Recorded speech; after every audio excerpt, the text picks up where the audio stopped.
반갑습니다. 수학작가 김정현입니다. 오늘은 교육 연구 방법론 포트폴리오로서 연구 대상의 표집 원리와 방법, 그리고 측정과 척도의 종류, 그리고 사례에 대해서 말씀드리도록 하겠습니다. 연구에서 진행하게 될 때 연구 대상을 잡아야 하는 것이 우리의 주 목표입니다. 그와 관련해서 표본과 표집에 대해서 먼저 살펴보겠습니다. 표본은 전체 사례 중 일부분에 해당하는 실제 연구 대상이 된 부분을 의미합니다. 이때 전체 사례는 연구자가 관심을 갖는 연구 대상의 전체 사례로서 이를 모집단 또는 전집이라고 하고 영어로 population이라고 합니다. 표집은 표본을 추출하는 행위 또는 사건을 의미하며 이에 대해서는 밑에 그림과 같이 이야기할 수 있겠습니다. 모집단과 표본에 대해서 간략하게 좀 더 살펴보면 다음과 같습니다. 모집단, population과 표본, 샘플, 그리고 표집을 샘플링이라고 이야기하는데, 일단 이 모수치와 관련해서 이야기를 해보면 전수조사에서 얻은 특성을 의미하고 통계량은 표본에서 얻은 특성을 의미합니다. 이 이야기를 하게 된 이유를 말씀드리면 모집단에서는 탐구하고자 하는 요소에 대해서 전체 집합을 의미하면 표본은 모집단의 부분 집합의 개념입니다. 그리고 모집단의 경우 연구자가 관심을 갖고 있는 집단이기도 하고 연구 결과를 가져올 때 일반화를 하려고 하는 집단이 됩니다. 하지만 그 표본은 전수조사를 하기에는 너무나 많은 시간과 돈과 이런 부분, 행정적인 부분이 좀 소요가 되기 때문에 이런 부분을 해결하기 위해서 대표성을 띠고 있는 표본 집단을 잡는 것이 무엇보다 중요합니다. 모집단에서 나오는 수학적 용어에서 모평균, 모분산, 모분산이라고 한다면 당연스럽게 나오는 모표준 편차가 있고, 이것을 표본 집단으로 봤을 때 표본 평균, 표본 분산, 그리고 표본 표준 편차 이렇게 이야기를 할 수 있습니다. 지금 보이시는 그림과 같이 작성을 해보면 모집단에서 표본 집단으로 갔을 때를 추출이라고 하고 표본 집단에서 모집단으로 가는 과정을 추정이라고 이야기합니다.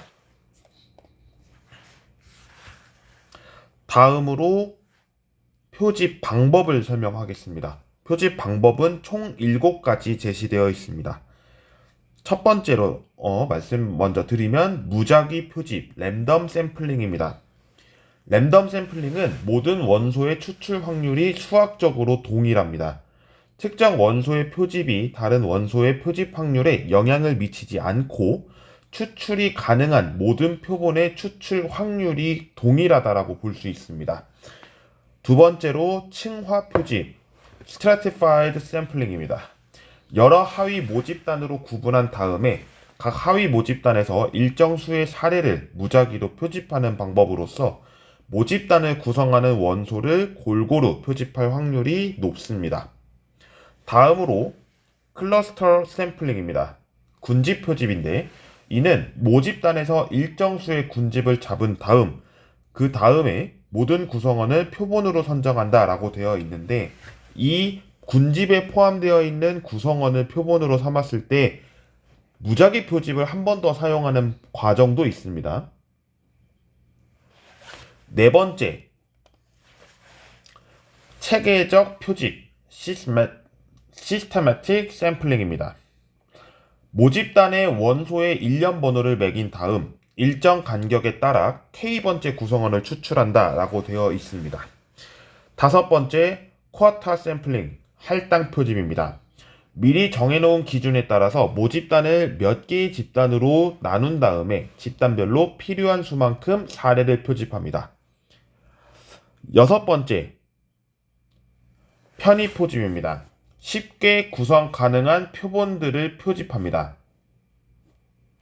마지막 일곱 번째, 스노우볼 샘플링입니다. 소규모의 응답자 집단으로 시작해서 다음에는 이 응답자들을 통해 비슷한 속성을 가진 사람들을 소개하고 이들을 대상으로 조사하는 표집 방법입니다. 여기서 가장 어려운 부분은 랜덤 샘플링. 그리고 가장 쉽게 표집할 수 있는 것은 편입 표집입니다. 이때 편입 표집인 경우에는 그만큼 작성해야 될 내용이 많으므로 우리가 표집하는 데에 있어서 모집단이 될 수 있는 그러한 이유를 상세하게 기술하여야 합니다. 표집을 할 때 있어서 유의사항을 말씀드리면 다음에 6가지로 제시할 수 있습니다. 첫째, 모집단의 크기에 대해서 고려되어야 합니다. 모집단의 크기가 아주 작을 경우에는 전수조사를 통해서 연구 결과를 산출하는 것이 타당합니다. 그리고 표본을 연구 대상으로 했을 때 모집단의 크기는 충분히 커야 하고, 표본을 했을 때 나중에 이제 여러분들이 뒤에 가서 배우겠지만 척도라는 개념이 있습니다. 그 척도를 계산해서 나타나는 검증 방법에 인원수가 되지 않았을 때 제대로 되지 않은 통계 처리를 하게 된다면 우리가 모집단으로서의 일반화를 할 때 오류가 날 수 있습니다. 이 부분은 고려되어야 합니다. 두 번째, 표본과 모집단의 동질성을 확인해야 합니다. 동질성을 충분히 갖추고 있지 못하다면 충분히 표집을 진행하는 것이 바람직합니다. 그러니까 다시 이야기하면 표본 집단을 완성할 때 충분한 어떤 집단의 구성이 되어 있어야 하고, 이를 모집단과 비교를 했을 때 동질성이 있는지를 확인하여야 합니다. 세 번째로 표집 방법의 특성에 대해서 이해되어야 합니다. 편의추출법, 군집표집, 할당표집 등의 개념을 명확하게 인지하고 이해하여 사용하여야 합니다. 네 번째, 현실적인 문제가 고려되어야 합니다. 무작정 표본의 크기를 크게 할 경우에는 체계적인 연구 결과를 얻지 못합니다. 그렇기 때문에 연구자가 동원할 수 있는 인력과 비용, 시간 등의 현실적 문제를 해결하기 위해 사전에 점검을 해야 하고 준비가 철저히 이루어져야 합니다. 다섯 번째, 표집 방법의 일관성입니다. 표집 방법에 있어서 그 연구가 진행되는 동안에는 동일해야 하며 섞이면 안 됩니다. 마지막 여섯 번째, 자료 분석을 할 때 사용할 유목의 수를 정하셔야 합니다. 분석 유목의 수가 많을수록 표본의 숫자 또한 커져야 하며 통계적으로 유의한 데이터인지 확인할 필요가 있습니다. 여기까지를 표집과 관련해서 이야기를 하겠습니다. 다음 내용은 측정과 검사에 대해서 살펴보겠습니다. 네, 화면이 좀 바뀌었을 겁니다. 네, 측정과 검사는 제가 곧바로 이렇게 이어서 한 것이 아니다 보니까 이렇게 좀 했다는 것을 양해 부탁드립니다. 측정과 검사에 있어서 우리는 측정을 알아야 하고, 그 측정에 대해서도 여러 가지 헷갈리는 용어들이 있는데 그 부분 정리와 함께 다른 이야기도 함께 꺼내겠습니다. 먼저 측정의 정의를 살펴보겠습니다. 사물이나 사람의 성질, 속성을 구체화하기 위하여 수를 부여하는 절차입니다. 가능한 한 측정의 결과를 수량화하는 것이 목적이며 신뢰도와 객관도에 관심을 갖는 부분이라고 할 수 있습니다. 헷갈릴 수 있는 용어로 세 가지를 제시합니다. 측정 대상, 이 부분을 영어로 measurement object라고 이야기하고, 측정 도구 measurement tool이라고 이야기하며, 척도 scale이라고 이야기를 합니다. 측정 대상에는 직접 측정이 가능한 것인지 직접 측정이 불가능한 것인지를 확인하여야 하고, 측정 도구로서는 어떤 속성을 재기 위한 기구인지 또는 검사인지 또는 시험인지를 확인하여야 합니다. 그리고 척도인 경우 사물 또는 사람의 특성을 측정하기 위한 단위가 되며 이에 대한 이야기를 구체적으로 하겠습니다. 척도의 사례는 크게 세 가지를 제시했는데 이외에도 나타날 수 있는 내용은 많을 수 있습니다. 가장 우리가 많이 쓰는 내용 중에 하나로 리커트 타입 평정법을 이야기하겠습니다. 평정법 중에 리커트 타입이 포함이 되어 있으며, 리커트 타입은 평정법을 위하여 사용하는 척도의 하나라고 볼 수 있습니다. 간접 측정 대상의 판단의 연속적 개념을 부여하는 측정 방법으로서 이 부분에 대해서는 주의사항이 일부 있습니다.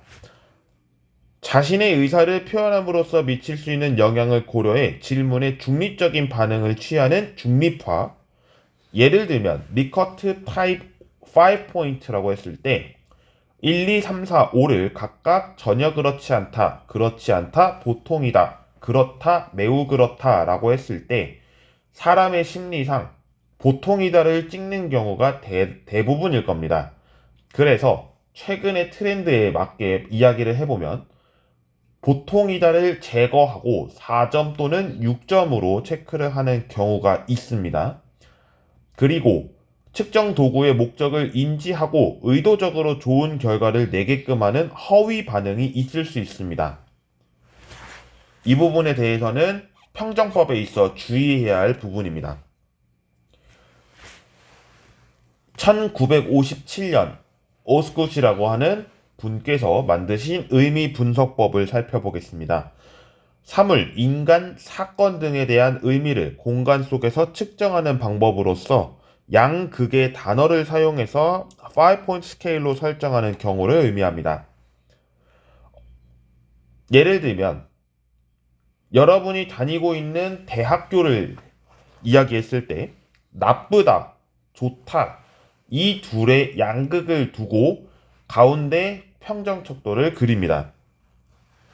척도를 그린다라고 했을 때는 1점부터 5점까지 내지는 1.7점까지 이야기를 나타낼 수 있는 내용이라고 할 수 있습니다. 그리고 가트만이라고 하는 1944년에 발표된 척도 분석법을 살펴보면 개별 문항들을 서열화하여 누적하는 경우를 의미합니다. 예를 들면 인권 감수성에 대한 문항으로 제시하고 있습니다. 다음으로 척도의 종류를 살펴보겠습니다. 이 부분이 저의 설명의 마지막 영상입니다. 척도의 종류에는 5가지로 제시하고 있습니다.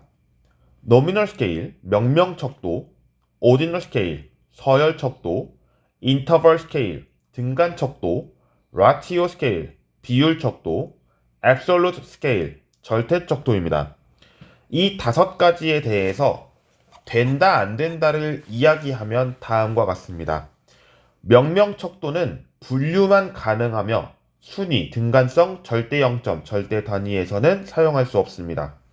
서열 척도는 분류와 순위가 가능하고 등간 척도는 분류, 순위, 등간성이 가능하며 비율 척도는 분류, 순위, 등간성, 절대 0점이 가능. 절대 척도는 분류, 순위, 등간성, 절대 0점, 절대 단위 모두 사용이 가능합니다. 이때 단순하게 이야기를 해보면 명명 척도는 단순한 넘버링을 부여하는 방법입니다. 예로서 남학생을 1번, 여학생을 2번이라고 하는 경우, 그리고 초등학생을 1번, 중학생을 2번, 고등학생을 3번이라고 두는 경우가 되겠습니다. 이런 부분도 명명척도에는 해당할 수 있습니다. 대학교에 다니면 여러분들이 받으시는 스튜던트 아이디 넘버, 학생의 학번이죠. 그런 부분도 마찬가지가 될 것이고 전화번호 또한 마찬가지입니다. 단 전화번호를 했을 때 엑셀에 기록을 했었을 때는 앞자리 0부터 시작을 하죠. 010부터 시작하기 때문에 앞에 있는 0은 생략하고 쓰는 경우가 일부 있습니다. 서열 척도인 경우에는 사물의 등위를 나타내기 위해 사용되는 척도입니다. 단 등간성은 부재하며 서열 간의 간격이 같지 않습니다. 하지만 이 부분이 학업 성취 점수에도 서열 척도가 될 수도 있습니다. 100점부터 0점까지를 했을 때 점수가 일정하지 않게끔 설정한다면 이는 등간 척도가 아닌 서열 척도가 될 수 있습니다. 세 번째로 등간 척도는 측정의 단위를 가지고 있고 그 간격이 동일합니다. 예를 들면 이 간격이 동일하다는 내용에서 0점부터 100점까지라고 되어 있었을 때 4점씩 25문항을 설치해 놓고 학생들의 평가를 통해서 등간 척도를 할 수 있습니다. 네 번째, 비율 척도는 절대의 0점과 임의 단위를 가진 척도로 등간성을 갖습니다. 무게, 가격, 소득 등이 해당됩니다. 절대 척도는 절대 0점과 절대 단위를 가진 척도, 덧셈 법칙, 곱셈 법칙이 모두 성립하는 경우입니다. 자동차의 수, 그리고 공, 이때의 공은 볼로 하겠습니다. 그랬을 때 공의 수, 이 부분까지를 절대 척도로 하겠습니다. 이 내용에 다루지는 않았지만 한 가지를 말씀드리겠습니다. 검사라는 내용이 있습니다. 우리가 흔히 이야기하는 테스트인데요. 간접 측정을 위해 사용되는 도구로서 지필검사가 일반적입니다. 여러분이 중학교, 고등학교에 오셔서 보셨던 내신 평가가 대부분이고, 이에 따라서 나타나는 검사의 내용에 따라서 분류되는 세 가지 특성이 있습니다. 첫째, 지능검사, 학업 성취도 검사 등에 해당되는 인지적 행동 특성, 성격검사, 불안도검사, 흥미검사, 성향검사 등을 나타내는 정의적 특성검사, 점검표, 채점표, 수행검사를 통해서 가시적인 인간 행동에 대한 것을 측정하는 신동적 행동 특성이 있습니다. 이에 대해서 제작하기 위한 방법으로는 몇 가지가 있는데 일부 소개해 드리겠습니다. 문항에 있어서는 학생들이 풀 수 있는지 적절한 난이도가 구성되어야 합니다. 문항 내용에 있어서 복합성 그리고 요약성이 있는지도 확인해야 하고 측정 오차를 유발하지 않는 문항이어야 합니다. 특히 학업 성취도 검사나 내지는 전공연 학력평가, 대학 수학능력시험 등과 같은 중요한 시험에서는 문항 유형의 제작 지침에 준한 문항이어야 하고 문항지필 지침에 준한 문항이어야 하며 윤리적이고 도덕적인 완결성을 가져야 하고 비차별, 비편파성 문항을 갖고 있어야 합니다. 이렇게 해서 오늘 영상을 마치겠습니다. 포트폴리오 영상이라고는 했지만 지금 4차시 내용이 양이 좀 많았습니다. 그러다 보니까 생긴 좀 영상이 길어진 문제가 있었는데요. 이 부분에 대해서 저는 업로드를 지금 현재 촬영 일자를 말씀을 드리면 지금 위에 보이시겠죠? 10월 11일 화요일입니다. 업로드는 10월 12일 수요일 날 진행하고 관련해서 업로드 진행하도록 하겠습니다. 그러면 오늘 영상 여기까지 촬영하도록 하고요. 마무리 짓겠습니다. 시청해주신 모든 분들 감사드리고요. 다음 시간에 뵙겠습니다. 고맙습니다.